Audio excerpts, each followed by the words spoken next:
Iriyyaan abdadhe alagaanatti ta'a. Yeroo sammuuna caalu rakkinni toora galee sagaleen abdiin jiru kan na yaaddessu malee naa bari'eera jedhee yoon horadhu haamilee jedhanii natti qoosu sooromuun kee yoo miree. Tole nageenyi faraarri waaqayyo hunduma keessaniif haa baay'atu jecha maatii jaalalaa hordoftoota miidiyaa maraaf nageenyi faraarri isiniif haa baay'atu. Maatiin tiktookii koo jalatti argattan akkasuma obboleetta koo jaalatamtootaaf kabajamtoota nageenyi waaqayyo isiniif haa baay'atu. Eegamtanii barbaadamtanii warra sa'aatii kana kee bakka taatanii jiraachuu keessanitti baay'een gammada. Garuu waan dhukkuba natti ta'e yookaan immoo baay'ee natti dhaga'ame yeroo hundumaa na dhukkubsu tokkotu jira. Viidiyoo kanaan akkuma wal qabatee jiru jechuudha. Isin shamarran keenya, obboloonni keenya, qaqqaalii jajjaboon warri gaa'ela godhattaniif warri ganaa godhachuuf jirtan maraafin dhaamsa kana dhaama. Warri dhaamsi kun isinitti tolee dhugaadhaa eeyyanii jettanii itti fayyadamaa of kunuunsaa of qabaa isiniin jedha.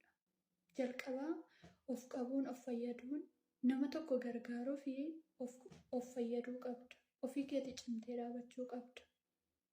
Jedha akka yaada kootti. Innis maa'inni viidiyoo kana akkuma argitanii jaarsi koo maallaqa waggaa 4 nakaadee yookaan naganeedha. Obboleettii koo gaa'ela keeti garuu maaliif ergite siin hin jedhu. Dhala qabda ta'uu danda'a maaliif ergite siin hin jedhu.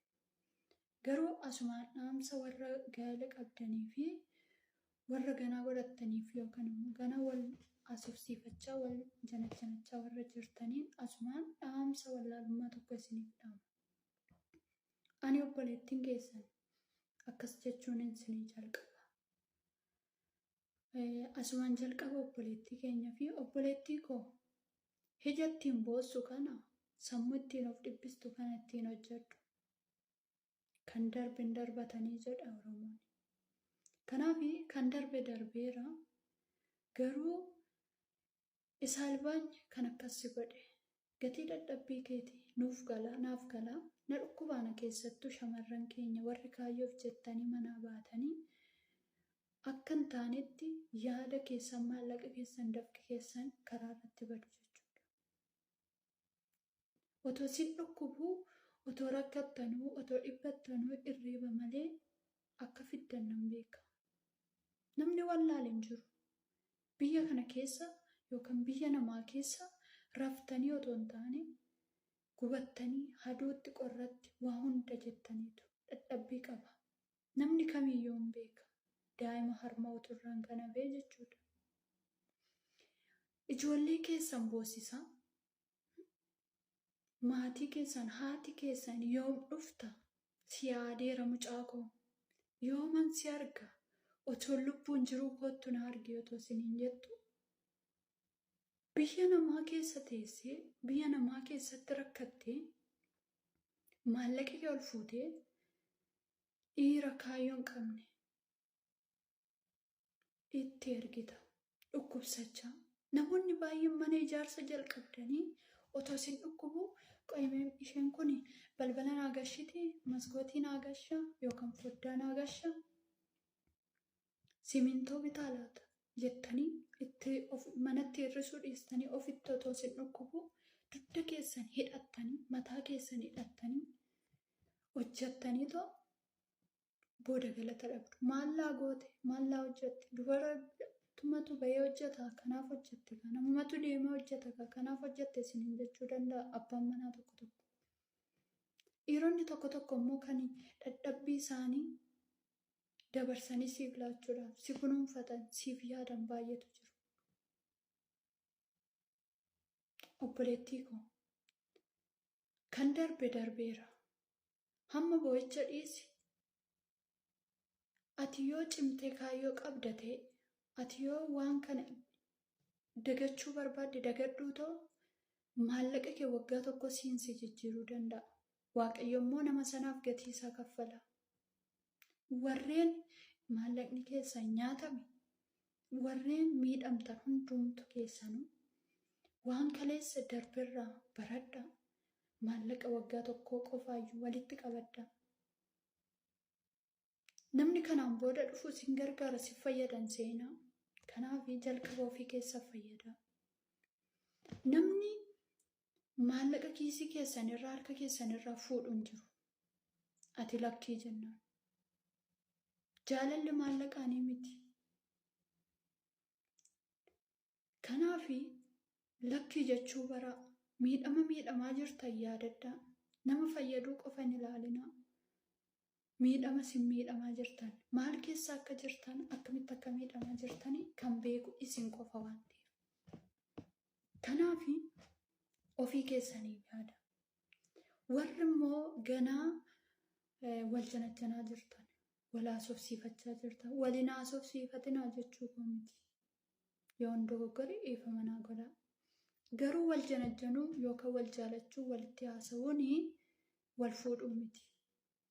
Wal jaalachuun har'aa keessa wal fuudhuu keessan boruu ibsa miti. Namoonni baay'een akkasitti hubattaniitu maallaqa keessanii nama har'a hollaanii irra hin bartan, nama eenyummaa isaa hin beekin, oddee nama siin jedhu si malee jiraachuu hin danda'u. Nama siin jedhuuf kaastee maallaqa kee ergitee borummoo gad deebitee maallaqa koo nyaate akkas ta'e jettu. Har'a wal janajjantee wal jaalattee fi wal fuudhuu keessitu beekaa. Fedha waaqayyoo hin taane, fedha rabbii hin taane taana. Kanaaf wanta hin beekne tokko otoo hin hubatiin maallaqa kee fuutee namatti hin ergine. Dhaabannoo qabaadhu, ejjennoo qabaadhu. Gaafa harkaa qabdu, gaafa ati dubartii cimtuu taate, gaafa ati nama jabduu taate, namni sin jaalanne, namni sin fuune hin jiru. Gaafa harkaa qabdu namni sin barbaanne hin jiru. Kanaaf jabaadhu, hojjedhuudhaan. Warri miidhamtan, warri akkas taatan, warri akkasitti nyaatamtanii har'a tokko jedhaatoo jalqabaa maallaqa keessa walitti qabaddaa. Warri immoo ganaa wal janajjanaa wal jaalachuuf wal fuudhuudhaaf yaaddan maallaqa walirratti hin ergina. Maaliif nagaa wal dhoowwitu waan ta'eef. Wal fuutaniyyuu jechuudha nagaa wal dhoowwitu warra. Atachima inni dhiiraa achii maallaqa jettaanii isheen dubara ammoo asii gatii dadhabbii ishee beetti hin aarti. Gaafa isa walitti dubbachuu dhufa. Wal loluu dhufa. Gargar ba'uu dhufa. Gaafa sana maallaqa kee eessaa fidda? Inni dhiiraas eessaa fiddee deebistaafatuu deebisuudhaaf yaada qabda taana. Ittiin hojjetteetta waan ta'eef. Bor wal fuuna jettee wanta ta'us warra hin taane irras oolchite waan ta'eef eessaa fiddaaf. Kanaaf dubartoonni keenya, shamarran keenya warri kaayyoof jettanii manaa baatan kaayyoo keessan kaleessaa hin wallaalinaa. Guyyaa jalqabaa yaadadhaa gaafa biyya namaa dhuftan afaan jaraan beektan gaarii keessanis hamaa keessanis ennaa isaanii namni boo'ee jiraachuu danda'a. Maal haasa'u laata? Maal jedhu laata? Maal irratti dubbatu laata jettanii namni boossan jiraachuu dandeessu. Isinitti dhaga'amuu dandeessu. Hati mucaa kee boossiste namni abbaa manaaf haadha manaa taatee dhufte amala abbaa manaa kee kaleessaa beekta.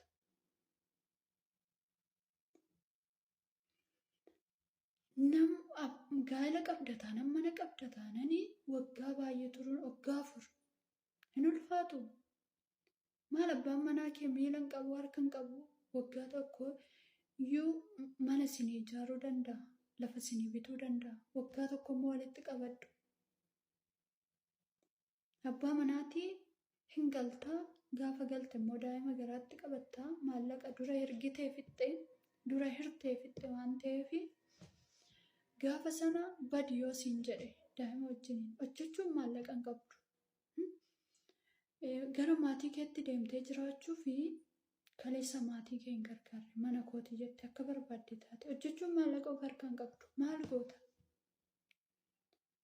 Maatiin xiqqoo ishii waan mucaa isaanii taateef si teessisuu danda'u. Garuu si jaalatanii ofirra si teessisu sitti fakkaateen aarii garaadhaa qabu. Kanaaf shamarran keenya ofii ta'a dura. Of ofii ta'a hin ergina maallaqa hin ergina warri dhiiras haa hojjetan isinis hojjedhaa boru waaqayyo tokko isin godha har'a wal janajjantee fi waan wal fuutuuf hin qabdu galatooma kanaafi